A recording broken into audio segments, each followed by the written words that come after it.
Hello, उम्मीद करता हूँ कि आप सब बहुत अच्छे होंगे। स्वागत है आपका आपके अपने यूट्यूब चैनल पर। तो आज हम बात करेंगे इसमें डीएसएसबी जनरल पेपर के लिए कि डीएसएसबी जनरल पेपर में 85 प्लस मार्क्स लाने की स्ट्रेटजी क्या हो, जो कि मैं अपने टीजीटी की मैथ के पेपर में लेके आया था जनरल पेपर में। तो आज इसमें हम ऑनेस्टली बात करेंगे। इससे पहले वाली वीडियो मैंने अपलोड की थी, उसमें मैंने बताया था कि आपको क्या करना है, क्या नहीं करना और कहाँ से पढ़ना है। इस वीडियो में मैं आपको समझाने वाला हूँ कि आप 85 प्लस मार्क्स कैसे स्कोर कर सकते हैं और आपको पेपर में क्या क्या नहीं करना है। तो चलिए टॉपिक वाइज आज हम स्टार्ट करते हैं। और वीडियो अगर आपको अच्छी लगे तो प्लीज़ लाइक से सब्सक्राइब अभी कर दीजिएगा चैनल को। बहुत इंपॉर्टेंट अपडेट्स आपको इस चैनल पर मिलती रहेंगी। तो देखिए, सबसे पहले लोग क्या करते हैं, डीएसएसबी के नाम पे एसएससी, बैंक, रेलवे की मैथ पढ़ते हैं, उसकी रीजनिंग पढ़ते हैं, उसकी इंग्लिश पढ़ते हैं। ये चीज़ सबसे पहले आपको नहीं करनी है। अगर अभी भी आपके पास 10 दिन है अगर आपके पेपर में, और आप चाह रहे हैं कि आप ज़्यादा से ज़्यादा नंबर लेके आएँ या आपने थोड़ा कम भी पढ़ाई की है, तो आपको करना क्या है मैं आपको बता देता हूँ। सबसे पहले आप अभी जो 2025 में जितने पेपर हुए हैं, 2025 के जितने भी पेपर हों, चाहे टीचिंग एग्ज़ाम के हों, चाहे नॉन टीचिंग एग्ज़ाम के हों, कम से कम आप 20 पीडीएफ डाउनलोड कर लीजिए। आपको टेलीग्राम पे मिल जाएगा, मैं अपने टेलीग्राम चैनल पे भी डाल दूँगा। 20 पीडीएफ को आप डाउनलोड कर लीजिए। पीडीएफ को आप ओपन कीजिए और पेन पेपर लेके बैठिए और उन क्वेश्चंस को सॉल्व कीजिए। 2025 में जो मैथ रीजनिंग के क्वेश्चन आए हैं, वो इतने बेसिक क्वेश्चन हैं कि मुझे लगता है कि जिसको बेसिक अंडरस्टैंडिंग भी होगी, वो कम से कम 15-15 नंबर तो मैथ रीजनिंग में आराम से ला सकता है। 3 से 4 क्वेश्चन में आपको दिक्कत होगी, उस सीटिंग अरेंजमेंट, पज़ल वाले जो क्वेश्चन होते हैं, या कोई-कोई क्वेश्चन होता है, नंबर सीरीज़ का ही क्वेश्चन आ गया, लेकिन वो हमारी पकड़ में नहीं आता, तो वहाँ पे हमें दिक्कत हो जाती है। तो आपको करना क्या है, 2025 के जितने भी पेपर हुए हैं, सारे तो आप नहीं कर पाएँगे क्योंकि पेपर तो बहुत हुए हैं, लेकिन मिनिमम आपको 20 डेली, एक सुबह एक शाम में 20-20 क्वेश्चंस आपको लगाने हैं। एक-एक पेपर में 20-20 क्वेश्चन होते हैं, मतलब डेली 40 मैथ, 40 रीजनिंग, 40 हिंदी, 40 इसके जीएस के क्वेश्चन करने हैं। अब अगर आप कोई मैराथन वीडियो देख रहे हैं तो प्लीज़ आप अब वो वीडियो ना देखें। आप देखें तो सिर्फ वीडियो से इंटरनेट का आप जितना कम से कम हो सके आप उतना यूज़ करें। अब अगर आपके पास हार्ड कॉपी है, पीडीएफ नोट्स हैं, तो आप उन्हीं से अपना रिवाइज़ कीजिए। दूसरा, मैथ रीजनिंग का क्वेश्चन करते समय आपको देखिए, जो सबसे ज़्यादा टाइम एग्ज़ाम में, देखिए एग्ज़ाम हमारा ख़राब कहाँ होता है, हर एग्ज़ाम में कम से कम 10 से 15 क्वेश्चन ऐसा होता है जो टफ़ होता है, जिसको हर कोई नहीं कर पाता। हर 100, 200, 300 लड़के में से एक बच्चा ही उस क्वेश्चन को कर पाता है। तो आपको कोशिश करना है कि इस टाइप के क्वेश्चंस को, अगर आपसे क्वेश्चन नहीं हो रहा और अगर आप अपने आप में मानते हैं कि आपने महारत हासिल नहीं कर रखा है, तो आप क्वेश्चन को देख के ही तुरंत उसको एलिमिनेट कर दीजिए। दिमाग में बैठा लीजिए कि भैया मुझे ये क्वेश्चन एकदम टच नहीं करना। आप 2 सेकंड का टाइम भी नहीं देना। हो सकता है वो क्वेश्चन आपसे सॉल्व भी हो जाए, 2 मिनट, 3 मिनट लगे, 4 मिनट लगे, 1 घंटा लग जाए क्वेश्चन सॉल्व करने में, तो फिर उसका कोई रिलेवेंस आपके लिए नहीं है। तो सबसे पहले आपको 20 क्वेश्चन में ये एलिमिनेट करना है कि कौन-सा क्वेश्चन आप गिवन टाइम में नहीं कर सकते। जैसे हर क्वेश्चन पे 30 सेकंड, 35 सेकंड का टाइम होता है, तो आप कौन-सा ऐसा क्वेश्चन है जो 1.5 मिनट में नहीं कर सकते, उस क्वेश्चन को आपको पहले टच नहीं करना है। फिर देखिए, मैथ में कोई-कोई क्वेश्चन होता है, बहुत लेंथी कैलकुलेशन होती है उसमें, तो उन क्वेश्चंस को भी स्टार्टिंग में आप अवॉइड कीजिए। अब मैथ करने का कोई बेसिक तरीका क्या होता है, जैसे एग्ज़ाम में कोई क्वेश्चन आ गया, जैसे एक वो आपको दे दिया, सिलेंडर दे दिया या स्फीयर दे दिया, अब उसमें उसका वॉल्यूम पूछा या सरफेस एरिया पूछा, तो देखिए उसमें क्या आता है, पाई आता है। पाई की वैल्यू होती है 11/22/7 होती है, ठीक है? पाई की वैल्यू 22/7 होती है। तो जो भी ऑप्शन होगा वो 11 से क्या होगा, डिविजिबल होगा। तो डिविजिबिलिटी का अगर रूल आपको पता है, तो इस तरह के क्वेश्चंस आपको क्या है, विद इन सेकंड्स, मतलब जिन क्वेश्चन में हो सकता है 1 से 1.5 मिनट की कैलकुलेशन हो, वो क्वेश्चन आपका 2 से 3 सेकंड में ही सॉल्व हो जाएगा।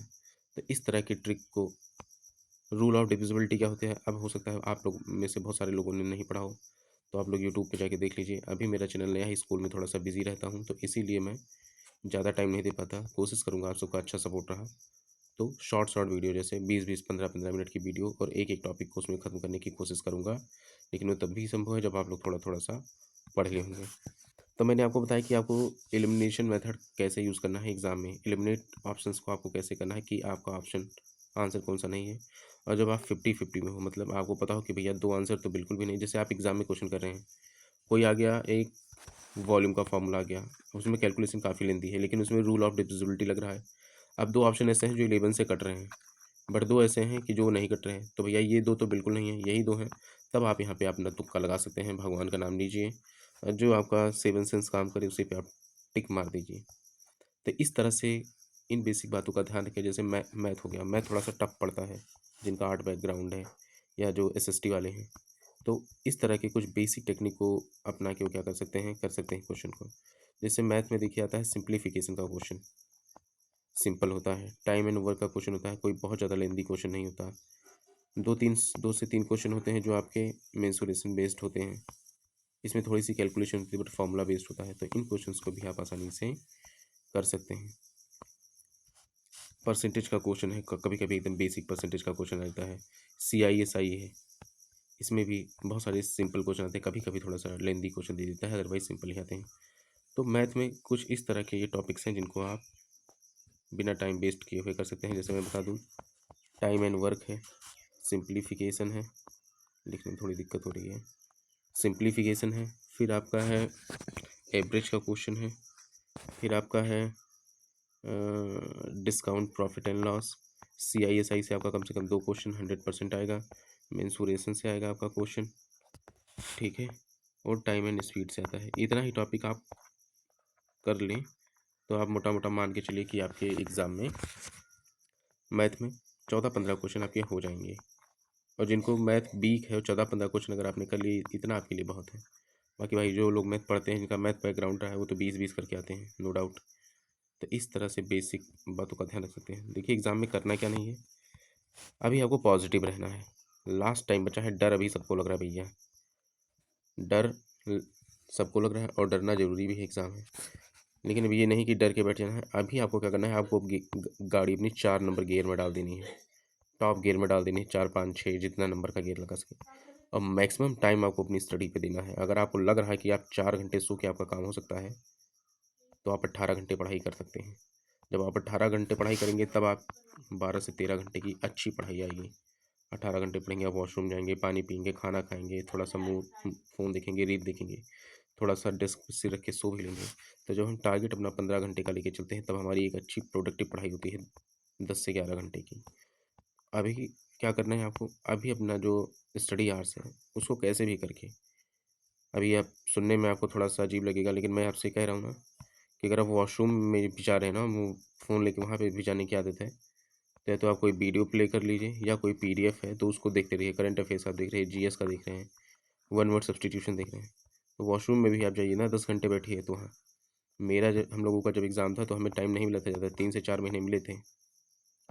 और बाद में जब पैटर्न चेंज हुआ, मुझे याद है 2-3 दिन तो मैंने 19-19, 20-20 घंटे पढ़ाई की है।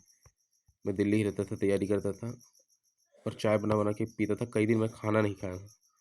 अब मैं ये अपनी स्ट्रगल स्टोरी नहीं सुना रहा हूँ, लेकिन ये फैक्ट है, क्योंकि देखिए मौका आपको बार बार नहीं मिलता। इस बार आप DSSB का फॉर्म भर दिए हैं, हो सकता है बहुत सारे लोगों की, जो मेल कैंडिडेट्स हैं, उनकी एज भी कंप्लीट हो गई हो। अगली बार जब वैकेंसी आएगी तो हो सकता है आपके बच्चे हो जाएँ, शादी हो जाए, क्योंकि यहाँ एग्ज़ाम का कोई फिक्स पैटर्न नहीं कि एग्ज़ाम हर साल होगा। जो 3 साल, 4 साल, 2 साल, 5 साल पे वैकेंसी आती है। तो इसीलिए मैं आपसे कह रहा हूँ कि आप अपना टाइम बिल्कुल भी वेस्ट ना करें, इधर-उधर फर्जी टाइम ना लगाएँ। जो भी टाइम है, जितना भी है, आप अपनी पूरी तरह उसको झोंक दीजिए। मैथ की बात हो गई, अब हम आते हैं रीज़निंग के टॉपिक पे। रीज़निंग पे क्वेश्चन पेपर खुलते ही सबसे पहले आपको कौन सा क्वेश्चन नहीं करना, सिटिंग अरेंजमेंट वाला क्वेश्चन नहीं करना। डायरेक्शन वाला क्वेश्चन अगर थोड़ा सा लेंदी है तो डायरेक्शन वाले क्वेश्चन को आप थोड़ी देर के लिए आप स्किप कर सकते हैं। पजल वाले क्वेश्चन को आपको तुरंत नहीं करना। सबसे पहले आपको करना है Venn diagrams, laws, number series, mirror water image sorry, ये सारे क्वेश्चन आपको करने हैं। इन क्वेश्चन के बाद फिर आप जब सेकेंड राउंड में जाएँ तो आप उन क्वेश्चन को कीजिए जो थोड़ा सा लेंदी हैं, जिनकी लैंग्वेज थोड़ी सी लेंदी है। तो इस तरह से रीजनिंग का क्वेश्चन एग्जाम में सबसे बेस्ट अप्रोच होता है। क्या करना है ये करने ज़्यादा इंपॉर्टेंट है कि आपको क्या नहीं करना है। बार बार मैं आपको बता रहा हूँ, DSSB के पेपर में 70% होती है आपकी प्रैक्टिस और आपका नॉलेज, और 30% होता है आपका टाइम एंड मैनेजमेंट। और अगर इस रेशियो को मैं उल्टा भी कर दूँ ना, तो कोई अतिशयोक्ति नहीं होगी। मैं अगर कह दूँ 30% आपकी पढ़ाई, 70% टाइम मैनेजमेंट है, तो ये भी गलत नहीं, ये भी एकदम फैक्ट है। एग्ज़ाम में आप 7 से 8 क्वेश्चन में आप थोड़ा सा टाइम वेस्ट कर दीजिए। ऑब्वियसली देखिए, आप सेकंड टाइम में कौन से क्वेश्चन पे जाते हैं, जो क्वेश्चन थोड़ा सा डिफिकल्ट होता है, और आप बात को अपनी ईगो पे ले लेते हैं, नहीं यार अब 2 मिनट लग गया, अब इसको तो मैं सॉल्व ही करूँगा। हो सकता है वो क्वेश्चन आपका 5 मिनट खा जाए और आप आंसर लेके भी आएँ, लेकिन जो आंसर आपका आया हो वो गलत आया हो। तो हम सेकंड राउंड में उन्हीं क्वेश्चन पे अपना अप्रोच बनाते हैं जो पहली बार में हमसे लगता है नहीं होते, ऑब्वियसली वो डिफिकल्ट क्वेश्चन ही होते हैं। अब आप 8 क्वेश्चन कर रहे हैं, और 8 क्वेश्चन में आपने ऑन एन एवरेज 2 मिनट का भी टाइम दे दिया, तो 8 दूनी 16 मिनट हो गए आपके। 16 मिनट का मतलब हो गया आपके पेपर का 1/10 टाइम, तो समझ लीजिए आपका 7-8 क्वेश्चन ही ले गया सिर्फ एक टॉपिक का। वो मैथ का भी हो सकता है, वो रीजनिंग का भी हो सकता है, वो इंग्लिश का पैसेज भी हो सकता है। तो इस तरह से नेगेटिव चीज़ों से आपको बचना है। बार बार कह रहा हूँ, हम लोगों का देखिए एक्सपीरियंस है, हमने पढ़ाई करी है, तैयारी की है, तो हम लोग जो चीज़ आपको बता रहे हैं, कॉन्वे कर रहे हैं, आप उसको हल्के मत लीजिए। जो चीज़ें मैं आपको बताता हूँ, देखिए मेरा कोई ऐसा पर्पज़ नहीं है, आप लोग वीडियो देखते हैं वही मेरे लिए क्या होता है, एक मोटिवेशन होता है, लोगों से कनेक्ट करना थोड़ा सा अच्छा लगता है। तो इसीलिए बता रहा हूँ, हम लोगों का कोई बिजनेस पर्पज़ नहीं है आप लोगों को पढ़ाने का। तो इसीलिए जितनी बातें बताता हूँ आप उसको ब्लाइंडली ट्रस्ट फॉलो कर सकते हैं, और शायद मैं जो बातें बता रहा हूँ उससे आप रिलेट भी कर पा रहे हैं। तो वीडियो को please like share subscribe channel को कर दीजिएगा। टेलीग्राम चैनल किसी तरह की अपडेट्स के लिए ज़रूर आप ज्वाइन करें। तो रीजनिंग की बात हो गई, रीजनिंग के बाद में देखिए जीएस है आपका। जीएस पे आपको बिल्कुल भी अपना टाइम बर्बाद नहीं करना है। जीएस आपने जो पढ़ा, जितना पढ़ा अपने जीवन में, अब वही करना है, ना करंट अफेयर्स पे आपको टाइम बर्बाद करना है।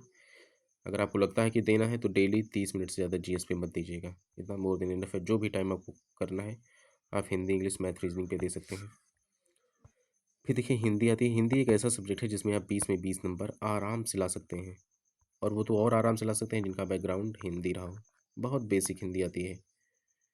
तो आप हिंदी में जैसे संधि हो गया, समास हो गया, फिर विलोम पर्यायवाची तो थोड़ा सा ब्रॉड लेवल होता है लेकिन आता इजी है।